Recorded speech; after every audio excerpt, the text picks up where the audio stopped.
Hola, buenas tardes con todos. En primer lugar, gracias a los organizadores por la invitación que me permite estar con ustedes en este curso de fisiopatología. Vamos a hacer dos temas, trataremos de cansarlos lo menos posible. La fisiopatología a veces es un poco pesada, por eso vamos a tratar de hacerla un poco más interactiva. Primero vamos a comenzar con pancreatitis, revisar algunas cosas de pancreatitis y luego la fisiopatología. Y en segundo lugar con la fisiopatología de las enfermedades por litiasis de la vía biliar, que son dos cosas que van a ver de todas maneras ustedes en su práctica clínica: pancreatitis y colecistitis y coledocolitiasis van a estar viendo constantemente. Arrancamos entonces. Ok.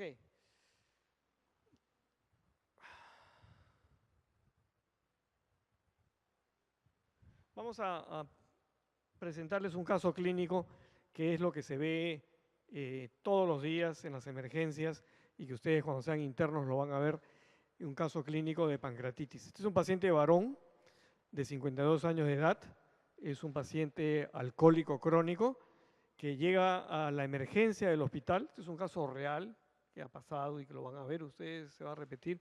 Llega a la emergencia del hospital con un dolor muy intenso que empieza en epigastro y se va luego hacia la parte derecha, hacia el hipocóndrico derecho y hacia la parte izquierda. O sea, tenía un dolor en faja el paciente. Tenía 24 horas de evolución, el paciente había estado ingiriendo licor en buena cantidad y llega al hospital con dolor.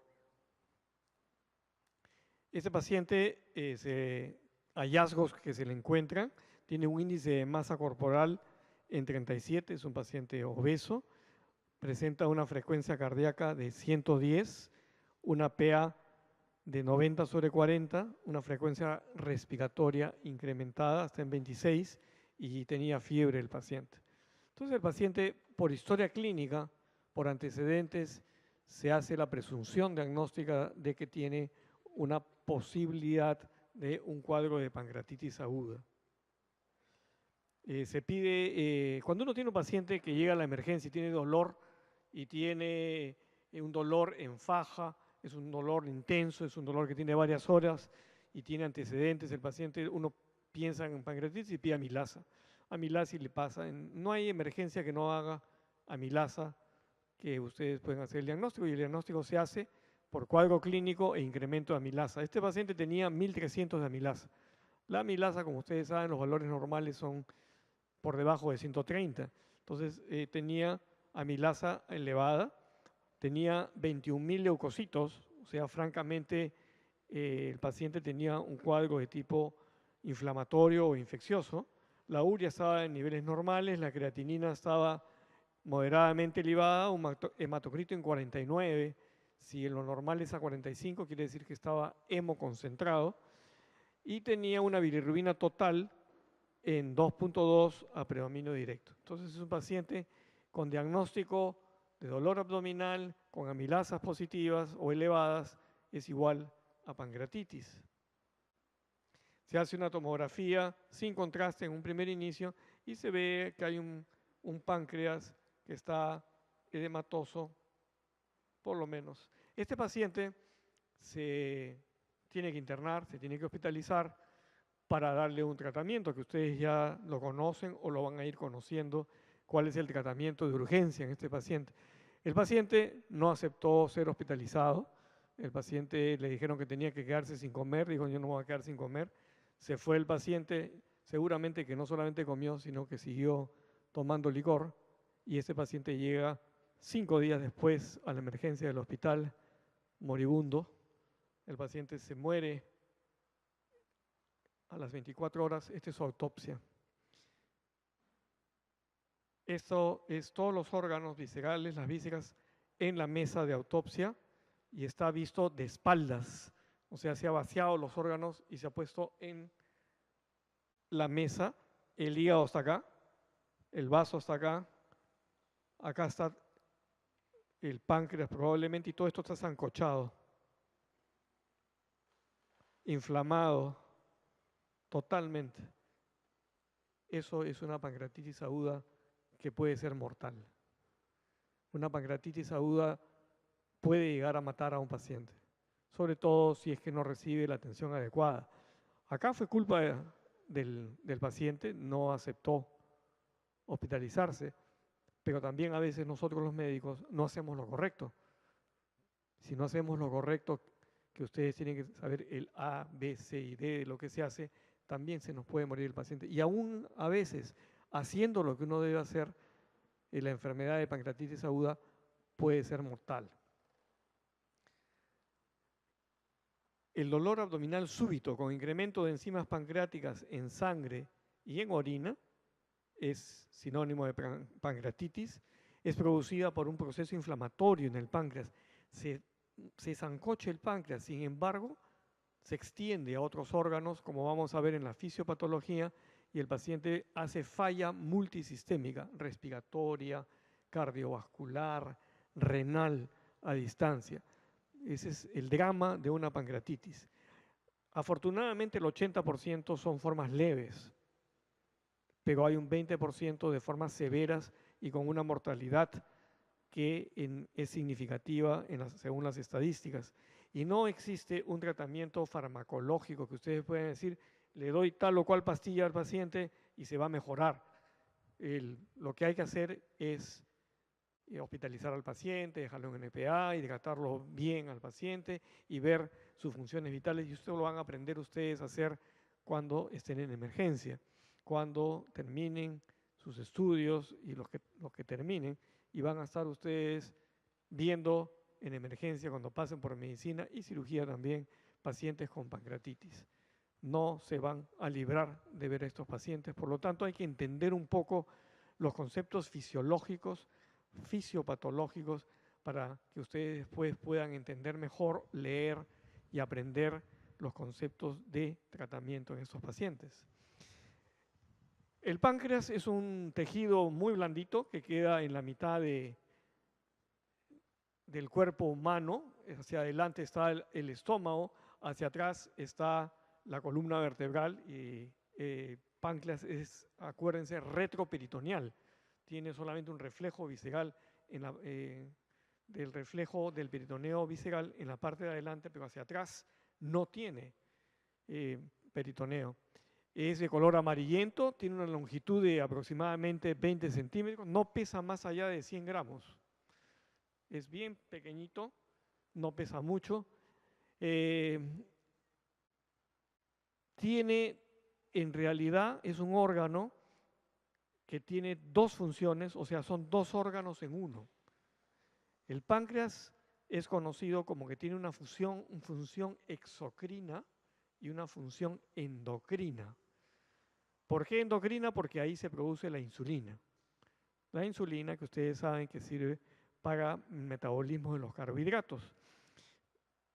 Y tiene la otra función, es de producir un líquido que sale por la ampolla de váter hacia el duodeno y tiene que ver con la digestión.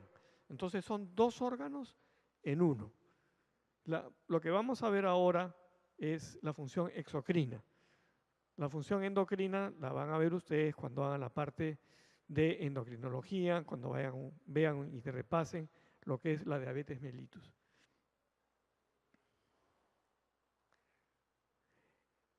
El páncreas endocrino rápidamente son células que están en el páncreas, los islotes de Langerhans, que son los que producen la insulina y que van a ir a la sangre.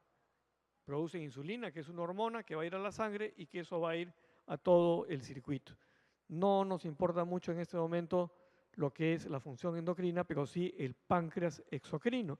El páncreas exocrino, su unidad funcional del páncreas es el acini pancreático.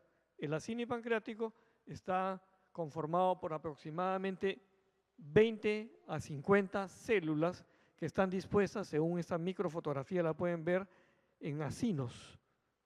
Están acá entre 20 y 30, todos en forma piramidal que desembocan a un conducto. ¿Y qué hace estas células? Es producir enzimas para la digestión.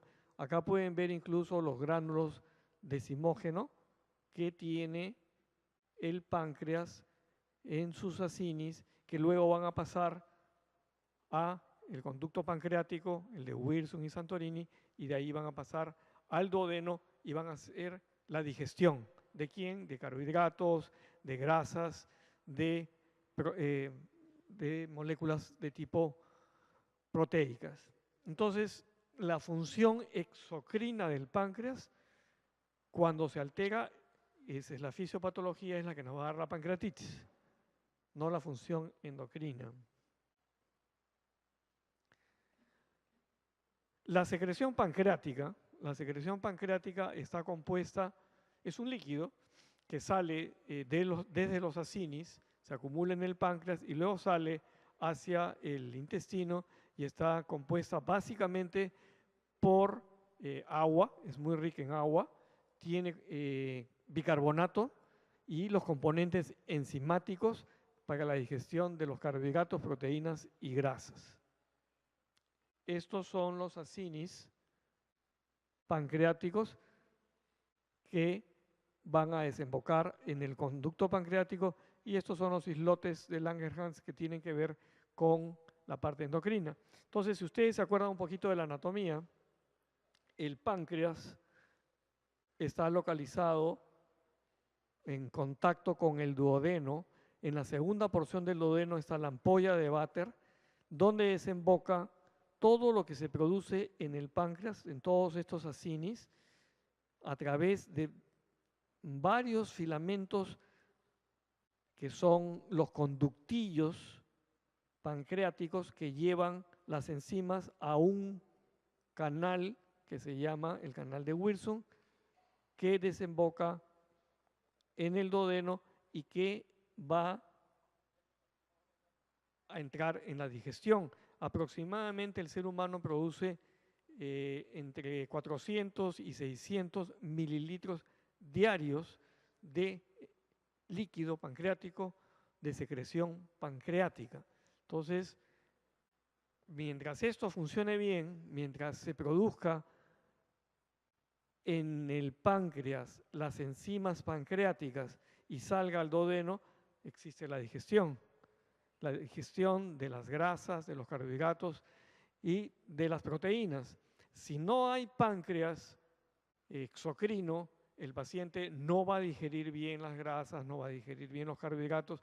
Son los pacientes que van a tener diarrea constantemente, van a tener heces grasosas, etcétera, etcétera. Pero para que haya estas enzimas pancreáticas se produzcan en los acinis pancreáticos, son muy, muy potentes porque pueden digerir a los carbohidratos, pueden digerir a las carnes, pueden digerir a las grasas. Las enzimas, el líquido que está dentro del páncreas está inactivo, está en un estado inactivo. Cuando sale al intestino, se activa.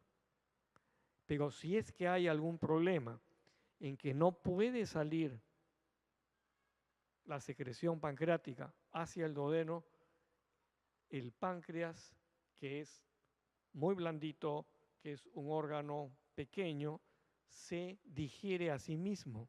Esas enzimas que deberían estar digiriendo en el duodeno, se autodigiere el páncreas, se desancocha el páncreas. Si ustedes agarraran estas enzimas pancreáticas y reúnen enzimas pancreáticas de un día, de un ser humano, y echan un pedazo de carne, la carne comienza a cocinarse ahí. La grasa comienza a desnaturalizarse. Son muy potentes. Por lo tanto, la naturaleza ha hecho en la evolución del ser humano que las enzimas pancreáticas dentro del páncreas se forman ahí, pero están inactivas. Una vez que llegan a la parte del duodeno, recién se activan. La fisiopatología es cuando no puede salir las enzimas pancreáticas por A, B o C motivos, o hay, por ejemplo, ingesta de licor en demasía que comienza a dematizar el páncreas, no salen las enzimas pancreáticas y hay la autodigestión. Les voy a poner un ejemplo que es uno de los ejemplos más comunes. El 80% de las pancreatitis son producidas por cálculos en la vía biliar. Si un cálculo que está en la vesícula pasa al conducto colédoco y se atora en la salida, en la ampolla de Vater, no solamente impide que la bilis salga al duodeno, sino que ustedes se acuerdan que es un canal común, que en la ampolla también sale la secreción pancreática y el cálculo tapa a la secreción pancreática, no puede salir las enzimas, se activan dentro del páncreas y empieza la pancreatitis. El 80% de las pancreatitis son producidas por cálculos en el colédoco que atoran a la vía biliar. De ahí estamos hablando ya de los procesos fisiopatológicos. Usualmente, normalmente, bajo el punto de vista fisiológico, lo que es normal vamos de abajo hacia arriba. Esto es el acini pancreático. El acini pancreático, debido a los receptores de la colecistoquinina, comienza a producir las enzimas pancreáticas que están en el aparato de Golgi. Se forman unas bolitas, unas vesículas con contenido, que son los gránulos de zimógeno, que en algún momento van a salir hacia el exterior. Esa es la formación natural, la formación normal de las enzimas pancreáticas.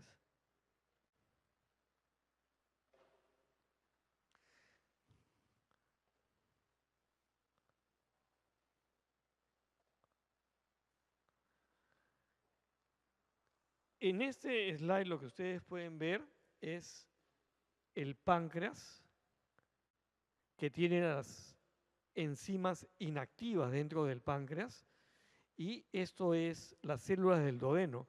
Cuando llega la comida al duodeno, se activa el sistema para que salga la secreción pancreática. La comida es el disparador que moviliza a las células del duodeno. Estas son las células en cepillo del duodeno que tienen enteroquinasa. La enteroquinasa, al liberarse enteroquinasa en las células del intestino, la secreción pancreática que ya está en el intestino, todo lo que estaba inactivo pasa a activarse. Y la llave, la primera en activarse, es el tripsinógeno, que se convierte en tripsina. Tripsinógeno es antes de la tripsina, es inactivo. El tripsinógeno, cuando las células del duodeno se activan, hacen que se activan por la enteroquinasa, la tripsina hace a su vez que se activen todos los demás. La tripsina hace que se active toda la elastasa, la protoquinasa, pasen a ser activas. Entonces, el sistema es un sistema de feedback, que cuando ya hay una buena cantidad de producción de secreción pancreática, también se inhibe la secreción pancreática. Si un paciente está en ayunas, no produce o produce mucho menos enzimas pancreáticas o secreción pancreática. Cuando el paciente solamente empieza la fase cefálica a pensar en comer, la fase gástrica y la duodenal, se activa. Por eso es que cuando hay pancreatitis hay que ponerlo al paciente en reposo gástrico, no come el paciente. Si no come, hay menos enzimas pancreáticas y el proceso se desinflama. La primera indicación que ustedes van a aprender, si es que no lo saben, que un paciente que tiene pancreatitis, lo primero es nada por boca, non peros. Eso es una ley, no como el paciente que se fue a su casa, siguió comiendo, se siguieron activando las enzimas pancreáticas y vino toda la cadena de acontecimientos que terminó en la muerte del paciente. Esto es un páncreas edematizado, es un páncreas inflamado cuando hay pancreatitis. ¿Cuál es el evento inicial? El evento inicial es que hay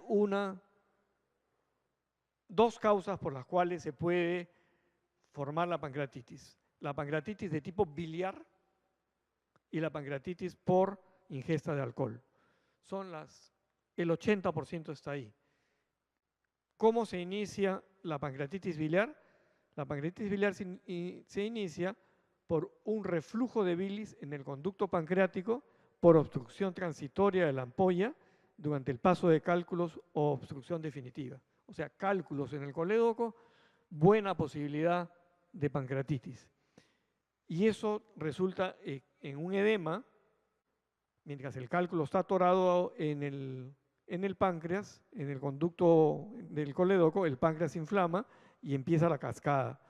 Y cuando es inducida por alcohol, se sensibilizan las células acinares a la colecistoquinina, se vuelven más sensibles y hay una activación prematura de los zimógenos. El alcohol, aparte de una serie de problemas deleterios, lo que hace el alcohol es activar a las enzimas. Cuando el alcohol se consume en forma excesiva, activa a las enzimas que estaban dormidas y comienza el proceso de pancreatitis. Hay generación de metabolitos tóxicos, como el acetaldehído, y hay activación de las células estrelladas pancreáticas por el acetaldehído y el estrés oxidativo. Entonces, las dos grandes razones por las cuales hay pancreatitis es por alcohol o por cálculos que han pasado al conducto colédoco. ¿Cuál es la fisiopatología íntima que sucede en el páncreas? Hay cinco conceptos que hay que entender. Lo primero, lo que veníamos hablando, la activación intracinar de enzimas proteolíticas. O sea, lo que debe estar en el duodeno activo se activan dentro del páncreas. En segundo lugar, hay un problema sobre la lesión microvascular. Y en tercer lugar, hay una quimioatracción de leucocitos con liberación de citoquininas y estrés oxidativo. Esa es la cascada inflamatoria. En cuarto lugar, hay una respuesta sistémica ante el proceso inflamatorio. Y en quinto lugar, las bacterias del intestino, hay una translocación bacteriana que pueden terminar agregando al proceso una infección. Inicialmente, incluso la fiebre que presentaba este paciente no era por infección. La leucocitosis no era por infección, era el proceso inflamatorio. Pero después de un cierto tiempo, 4 días, 5 días, el paciente se le puede agregar microorganismos en todo el organismo, terminando el paciente en sepsis. Vamos a revisar entonces rápidamente cada uno de estos conceptos para entender un poquito más la fisiopatología de la pancreatitis aguda. Hemos hablado algo sobre la activación intracinar de enzimas proteolíticas. Hay grandes cantidades de tripsina activa dentro del páncreas. Entonces se activa la tripsina. Número 2, hay presencia de enzimas lisosomales como la catepsina B y enzimas digestivas como el tripsinógeno en vacuolas inestables dentro de la célula acinar. Esta catepsina B escinde el péptido activador de tripsinógeno dentro de las vacuolas acinares y produce activación intrapancreática de tripsina. Las vacuolas que están dentro del páncreas se rompen, liberando tripsina activa. La tripsina intrapancreática conduce a la activación de más tripsinas y otras enzimas pancreáticas como la fosfolipasa, quimiotripsina y elastasa, complementando la cascada de coagulación. La liberación intrapancreática de las enzimas conduce a la autodigestión pancreática y destrucción del tejido peripancreático. Esa es la fisiopatología puesto en estos conceptos. En resumen, la activación intracinar de enzimas que deberían estar hechas como proenzimas que se activan dentro del páncreas es el primer disparador para el proceso inflamatorio. ¿Qué sucede con la microvasculatura pancreática? El páncreas tiene una microvasculatura porque tiene que irrigarse hasta los acines. Hay liberación de enzimas pancreáticas. Cuando se liberan estas enzimas pancreáticas, dañan el endotelio de esta microvasculatura. Esto produce cambios en la microcirculación, conlleva una vasoconstricción, a éstasis capilar y disminución de la saturación de oxígeno con isquemia progresiva. Por eso es que, debido a esto, hay muchas veces, y se ve en las autopsias y se ve en una tomografía, necrosis. Se necrosa el páncreas por la isquemia, por todos estos acontecimientos. Hay un aumento de la permeabilidad vascular e inflamación de la glándula, lo que produce una pancreatitis edematosa o intersticial. Hay una lesión, la lesión vascular podría llevar al fracaso de la microcirculación local y a la amplificación de la lesión pancreática. Entonces, en resumen, la microcirculación se ve afectada, no se irriga bien los acinis y esto termina produciendo una falta de oxigenación de la microcirculación, termina haciendo que las células de los acinis entren en necrosis. Por eso es que se ve necrosis en muchos pacientes y que la necrosis indica severidad. El otro concepto es el concepto de qué pasa con las defensas que hay, la respuesta que hay ante la inflamación. Hay una quimioatracción de leucocitos. Una vez que se infiltra el páncreas con macrófagos y polimorfos nucleares, esto lleva a una activación de los granulocitos, de los macrófagos, y provoca la liberación de citocinas proinflamatorias, metabolitos del ácido araquidónico, enzimas proteolíticas y lipolíticas. O sea, se va cerrando el círculo para empeorar la situación. Estas sustancias interactúan con la microcirculación pancreática y aumentan la permeabilidad vascular e inducen a trombosis y hemorragia. Por eso es que hay pancreatitis con hemorragias internas que se pueden ver. Y las enzimas pancreáticas activadas, ¿qué producen? Producen el deterioro de la microcirculación y la liberación de mediadores inflamatorios que conducen a un empeoramiento del daño pancreático y necrosis. Ese es el tercer concepto en la fisiopatología de la pancreatitis aguda. Y luego viene lo que se llama la respuesta sistémica, el CIRS. El CIRS, que ustedes deben haberlo estudiado, si no lo van a ver, es una respuesta inflamatoria. La sigla CIRS viene del inglés, que es un síndrome inflamatorio de respuesta ante la inflamación. O sea, es Systemic Inflammatory Response Syndrome. Así se conoce el CIRS, o también en sus siglas en español. Este está mediado por enzimas pancreáticas activadas, liberadas a la circulación. Se produce la inflamación y se produce una serie de enzimas que van a la circulación general. Esto se ve en el 50% de las pancreatitis necrotizantes. Y luego también hay el síndrome respiratorio de distrés respiratorio, conocido por sus siglas en inglés ARDS, que es el Acute Respiratory Distress Syndrome, inducido por actividad de la fosfolipasa A, lecitinas y trombosis microvascular. Entonces estamos viendo cómo el páncreas no solamente se necrosa el páncreas y se inflama el páncreas, sino que va produciendo a distancia, va produciendo daño sobre el aparato respiratorio y da un ARDS, un síndrome de distrés agudo respiratorio. Todo esto lleva a una depresión del miocardio y puede el paciente entrar en shock. Todo esto es secundario a péptidos vasoactivos y al factor de depresor del miocardio. Y luego viene el compromiso renal. Hay una insuficiencia renal aguda, muchas veces por la hipovolemia, el paciente está vomitando, el paciente está hemoconcentrado, el riñón no se irriga y empieza la insuficiencia renal por hipovolemia y por hipotensión. Hay una complicación metabólica que es la hipocalcemia. El calcio en sangre baja. Hay una hiperlipidemia, una hiperglicemia o una hipoglicemia y cetoacidosis diabética. Y la hipocalcemia interviene en la formación de jabones y por eso es que hay una baja en el calcio. Hay desequilibrios hormonales que son dependientes del calcio. Las uniones con los complejos ácidos grasos libres de albúmina y translocación intracelular de calcio es por el déficit de calcio que está siendo empleado en la saponificación en el momento de la pancreatitis aguda.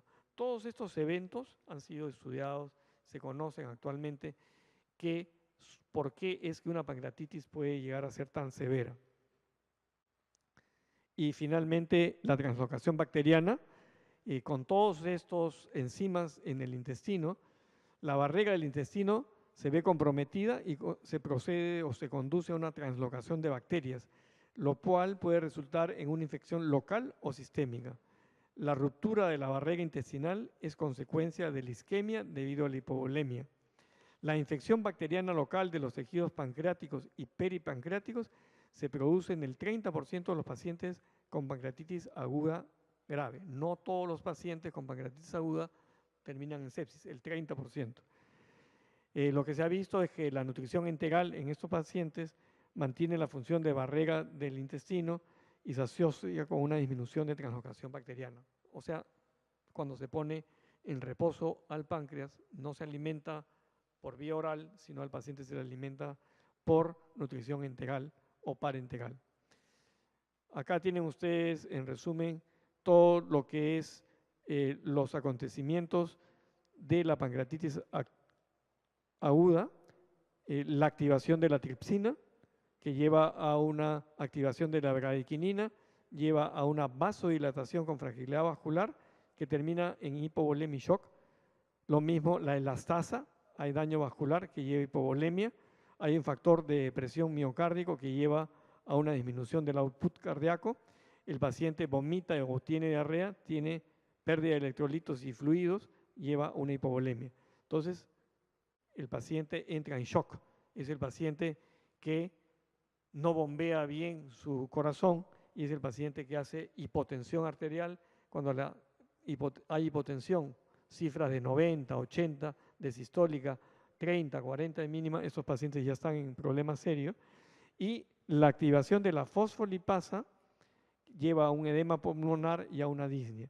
Entonces el paciente termina en falla cardíaca, falla renal, falla hepática, falla pulmonar o respiratoria. Ustedes entenderán que un paciente, sobre todo si es un paciente deteriorado, un paciente de edad, un paciente alcohólico, un paciente diabético, que tenga falla cardíaca, falla renal, falla respiratoria y tenga un proceso de CIRS, estos pacientes tienen muchas posibilidades de morirse por una pancreatitis. Y muchas veces es una pancreatitis que empezó con una piedrita que estaba en el colédoco. ¿Ok? Eso sería en cuanto a pancreatitis.